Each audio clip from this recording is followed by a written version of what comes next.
Hello and well met. This is Pz.IV for Pz.IV AR, and today I thought I would do another video of kind of reviewing my gameplay and going over some of the decisions I make while I'm playing to potentially help other people out. I have a lot of experience in War Thunder. I am not the best by far. There's several communities of people probably better than me.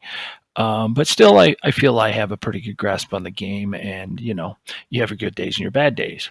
And currently, based upon the current battle pass, so I'm actually working a couple of challenges that force me to play vehicles to achieve certain goals. Because currently, right now, in front of me is a lineup that I really like to use quite a bit. One of my favorite tiers across all countries, but mostly Germany. And I really love the pack wagon here. This has become one of my favorite, but I actually changed that out for another Mark IV I have as a premium. Right here. So one of the challenges I'm currently doing, I have to kill 75 tanks with a medium or light. So in this lineup, I have 2 mediums, and then I do have some universals backup. Sometimes I'll double tap them so I can run them 4 times in a match, depending on how it's going. And over time, actually, I have become kind of fell in love with the Pz.IV as a platform, especially as a tank. It was kind of the workhorse, the backbone of the German army. I know the Panthers, the Tiger II gets a lot of the press or the stories, but really it was this platform, especially by the late war, even though obviously it had aged, was the workhorse. There was 13,000 plus chassis made of the various types, whether it's in the tank version, obviously, when you have whatever nomenclature it was, or you have it as a tank destroyer, which far surpasses the numbers of even King Tiger, and Panther put together. The only one that beats it is the Pz.III platform. And I say platform because, again, that includes everything outside, even, assault guns, even howitzers. In the case of the Pz.IV, the Nashorn was built on this platform. And that's one of the things that Germany kind of struggled with and admired, really, the U.S. for. Was just logistics and keeping things just lockstep.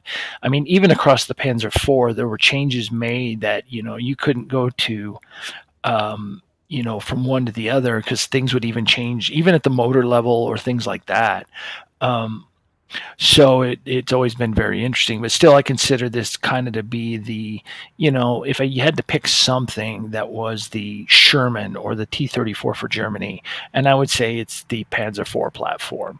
One of the interesting things, on another side note, I've learned maybe in the last couple of years, is I always wondered how did Germany change the transmissions on their tanks. Obviously, if you look at a Sherman, it's bolted onto the front, very easy maintenance. Again, another thing that the Germans admired about America was that ability to just unbolt that transmission, swap it out. For the case of the German tank, you literally had to, so let's take a Mark IV. You had to remove the turret.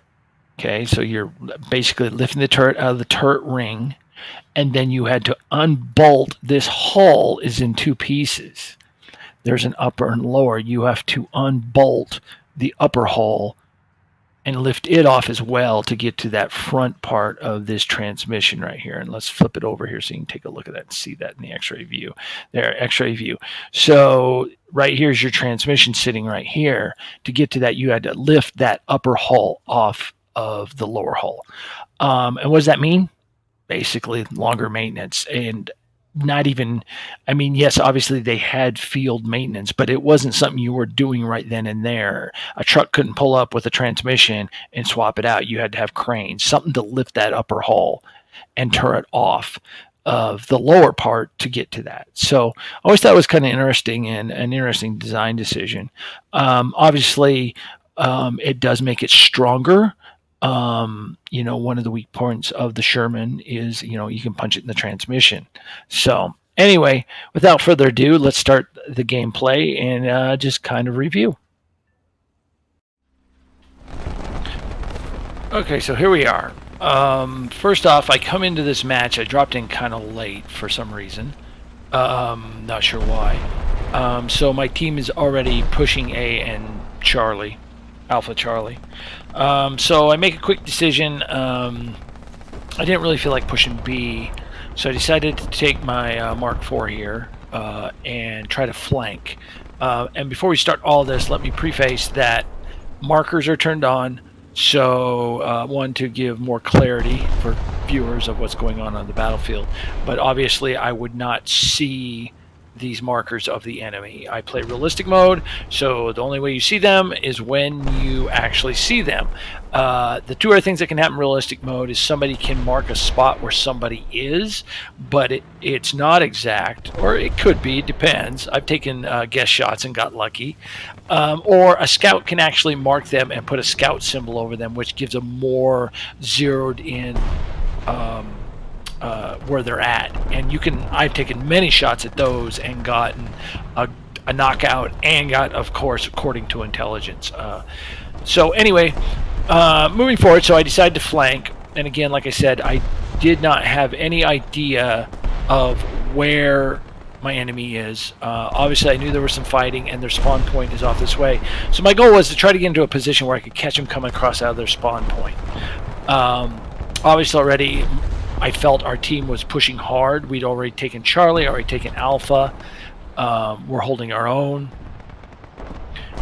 doing rather well. So my goal here now is kind of to think about, okay, where can I get in the best position where I can get destroyed? One of the things I'm trying to accomplish is I need 75 knockouts. I can't get it, not assists. I need to destroy them. So anyway, at this point, I'm trying to get in a good position.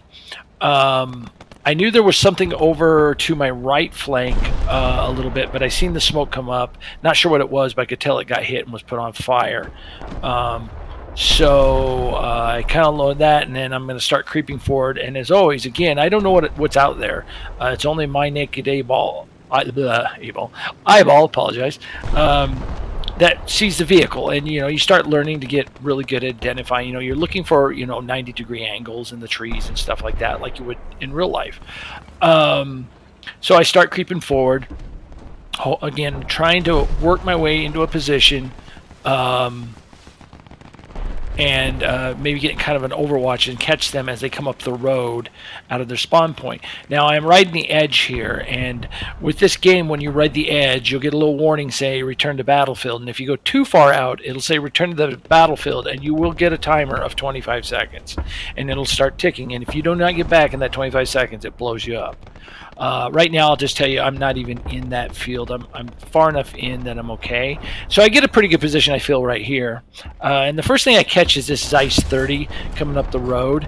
And I kind of get angry at myself because I do not knock him out, and it's going to haunt me later, as you'll find out. I machine gunned him, got his cruise, but he kept on moving. I couldn't get him over that hill. I let it go. My next is this P40. I could see him in the trees there, and we get a knockout on him. That's pretty easy. However, as I'm sitting here, I'm preparing. I'm conscious of my right flank a little bit and a little nervous. So anyway, I'm like I said, I'm conscious of my right flank, and so I'm kind of like a little nervous because I'm not sure if somebody's trying to clip. And then I catch that T-34 crossing my line of sight, and I take a pot shot at him, and I nick him. I don't even get any damage, so that won't even count as assist. And then I get smacked in the face by this Sherman VC, which is basically a Firefly. and I'm backing up. I'm just trying to back up. I'm trying to maneuver, hoping that he'll bounce. Obviously, he can hit me. He can hit me.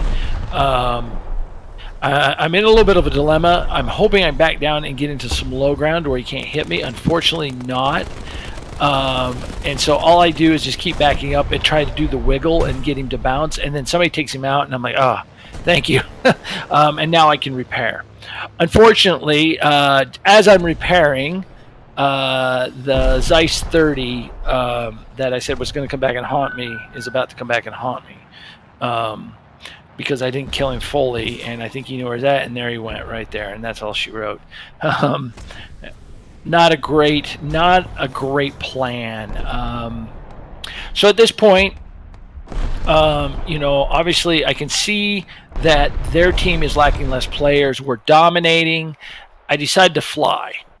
Now, I like to preface that with normally I kind of took those two factors. I didn't count how many planes were in the air on our side. In realistic mode, you can fly a plane once you're in enough points, and you can unlock fly a plane, go bomb, shoot tanks, whatever, take down other planes of the enemy. Unfortunately, in this case, there was already, I believe at this point, there's 4 with me in the air, and there will be a 5th coming in. That puts about a third of our forces in the air. Now, that's a little heavy in my opinion. Whenever I see a match or when we're in a match, 2 to 3 planes in the air is about enough per team. Once you start going above that, it takes away ground forces, especially if, and in this case, I think at this point right now, there is and I'm not really looking, but there's only one enemy player in the air for the enemy team, and I believe he gets shot down. But that means the rest of the team is on the ground, and unfortunately, it starts to change the flow of the battle. The enemy team now has more vehicles on the ground, and they start pushing harder on the objectives, and then they will muscle and take them over. Now, in the meantime, I'm at this point though. I'm still going. All right, we got 2. I'll keep flying. I do recognize somewhere in my mind, like, oh, okay, there's a lot of planes up here, and now I could blow my plane up and drop out. But I was a little concerned. Well, I need to get a few points out of this, just so in case I have to spawn a few more vehicles. So I decide to fly a little bit, and then I start noticing, oh, here goes B. So okay, so that variable's shifting now. They've got all their forces on the ground, and we got 5 players in the air with planes. Which, yes, a plane can be a deciding factor, but if you don't know, and the reason I like to fly this one when I'm using it's got a 50 millimeter on it. It's a good tank buster. If you come in at the right angle and get the upper or rear decks of the tanks, most planes go drop bombs. But if most of them are up there and they're just fighters, they're not really doing a whole lot. Their machine guns are only going to hurt weaker skin vehicles. And if there's no other planes for them to fight, then they start becoming useless. And if they do have bombs, they probably dropped them. It's over. Now that you've got to go back to the airstrip and re-land, it's ways away. So 5 planes in the air is just too much. So at this point, again, I'm just going along. I'm strafing, and I'm realizing that we're losing territory. We're gaining it back, actually. I think at this point we're gaining A back. So this is kind of a tit for tat, and I let it go. I keep flying. I don't fly a lot. Flying aircraft is not my forte. I do enough of it just to get by, and that's why my airplanes are always kind of behind my tank BRs. I don't go just fly every once in a while, but not as my main gameplay focus. It's mostly ground combat. So any chance I can fly, get up in the air, and get some good experience, because again, it is harder in realistic mode. There's no little, like when you're bombing, there's no little bombing reticle. You have to kind of know at the angle, the drop, and all that, and just practice. Anyway, I'm spotting vehicles, taking spot shots. And in this here, I clip a tree, and it's all I'm sorry, too soon. I come back at that angle, and I clip a tree coming up, and it knocks me out. But at this point, again, now the other team has pushed and captured obviously 2 of the points, and now they're winning. And obviously, still we got 1, 2. Looks like 3 of us in the air now. Now it's getting lower balance. I did finally see an enemy airplane. And again, I come through. I'm trying to hit this guy right here. He's pretty thin-skinned. Not quite as armored. And I do get a good hit on him. And then I go back out. You'll see me jump a lot.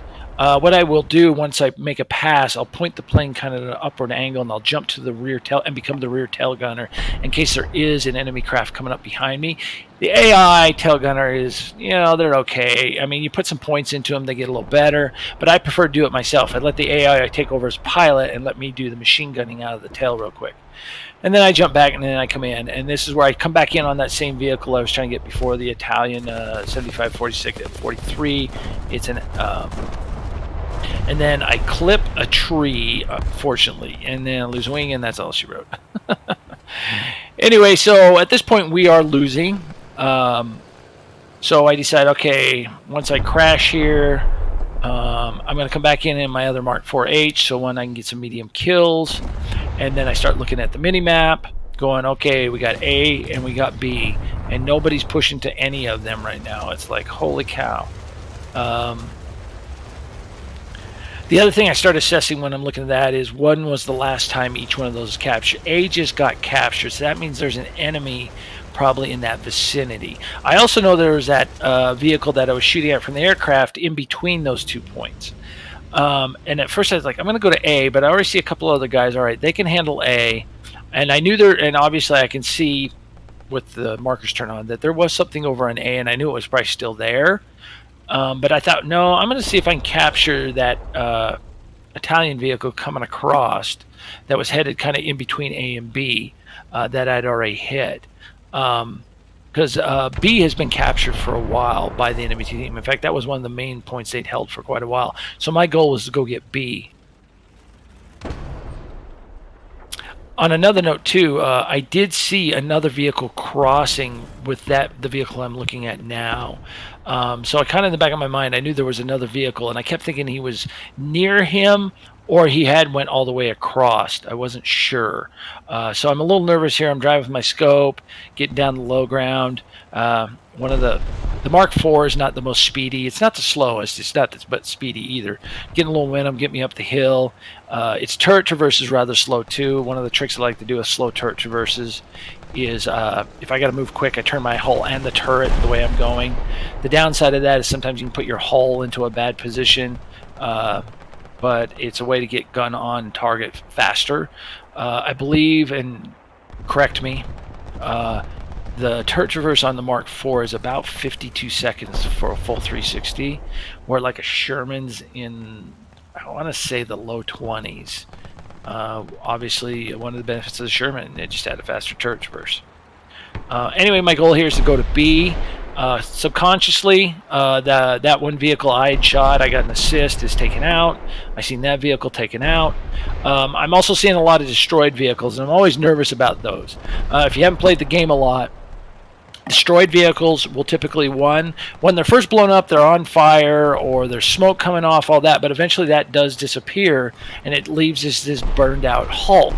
Now the good way to tell is to look to see if the hatches are all usually blown up or whatever, but sometimes at a distance you're not sure, and some vehicles, active vehicles, can look the same, and a lot of times I get to the point where I just put a round into them no matter what, because the moment you sit there and stare long enough, that's when you get shot. And this is where I noticed the T-34 through my gun scope out of my corner, and I'm a little miffed. I take him right in the side of the turret, and I don't get the knockout, and I'm kind of a little disappointed there. But I know at this point, and I take another pot shot, and I miss him, try to machine gun him, see where he's at, try to get range on him. He moves, I stop, I start capping, but I'm thinking mentally he's got maybe repair time, swap out his spare crew guy, he's got maybe 30 seconds. So I'm like, I'm not going to sit around and wait and let him get recharged. Even though it's a T-34, he can still kill me. And it's a stock kind of generic T-34. So I find him, I see his turret, and I put one right through the turret again, and that's all she wrote, right through the front face. Usually the cheeks of the mantlet, Soviet tanks are actually well armored, but the cheeks of the mantlet are usually weak. KV-1's a good example of that. So anyway, I capture B, and then as I'm capturing B, Out of the corner of my eye, I get strafed for one. I see a tank rolling across the C, and I'm like, they're going to go at C. So my goal here now is to get into an AM position. I'm not going to race over to C because that's how you get killed. Don't go racing. In fact, if you're close to a cap and it's being capped by another player, don't get on it and start to stop him from capping, because he then knows that you are present. Now, there are certain situations where you might do that, especially if the game's really tight. But in this case, I'm not in a rush. We still have the domination of this match. So I'm going to put myself into a position where I know once he caps, and I didn't know there was 3 there. I only thought there was 1. Once he caps, then they're going to start pushing towards our spawn point. Everybody does it.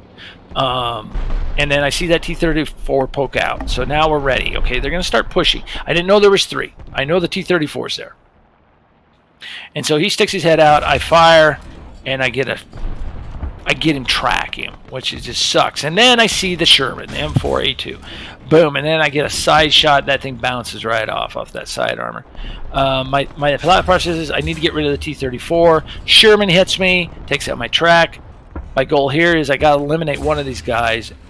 And boom, I get the T-34. My next goal is to get the Sherman. I did not know. I knew now. I mean, I kind of saw the M19, the anti-aircraft gun. I was a little nervous about him. He can put a lot of lead down range, armor piercing, if he wants. And it can do some damage to a main battle tank, especially, obviously, of World War II. But at this point, I do believe one of the other team members gets him. And then I am able to sit here and repair. At this point, also, because I'm repairing, I can't move. I'm not going to get. I was going to go over and cap, but I can't. Obviously, my team members move in. They start capping. I'm thinking, they're definitely going to recap that before I get back up and moving. And then I get moving, and I'm going, it's going to be iffy, but I keep pushing. On another note, when I was talking about everybody does something, with a trend in the game, and I'm guilty as most, once you cap and you're kind of dominating, you start pushing towards their cap. Or to their spawn point. And what can happen is you get overextended. It's kind of a fine line when to do it, when not to do it. And in this case, like I said, I knew the enemy was going to try to push beyond the C cap to try to maybe catch some of our guys coming out of the spawn. And obviously at this point, I just kind of go, well, I'm not going to win that one. My next thought process, okay, so now we're winning. And I'm going, okay, they held C. That means people spawning in from their southern spawn point would see that and probably go, hey, I'm going to go get B. So I figure there's people in motion going to B. And so my goal here is to catch them coming across to B. But as you can see, the ticker's ticking. And unfortunately, I don't know that M4A2 is there. I'm looking for stuff because, again, I'm assuming, like I said, they had C. They're going to try to get B. I'm trying to get in a position maybe to ambush them or catch somebody. But unfortunately, we win. The match ends. And that's kind of all she wrote, per se. Not much left here to play out. The match will end, and obviously we win. Now, again, these are just my thought processes. I'm going through it. Don't always make the best ones. Like I said, the first flanking move maybe not my best choice, and then going into the aircraft, debatable. Obviously, again, there was just too many aircraft in the air, and that allowed the other team to make a push and get kind of get dominance there for a little bit. But obviously, our team was very aggressive, and we kind of came out in the end. But anyway, I hope you enjoy. This is just another kind of overview of what's going through my mind as I'm playing. It's just the way I play, my play style. Again, I prefer ground. I don't fly a whole lot. Anyway, I hope everyone enjoyed, and hit up with some comments if you have some, and hit the like button, and I'll catch you later.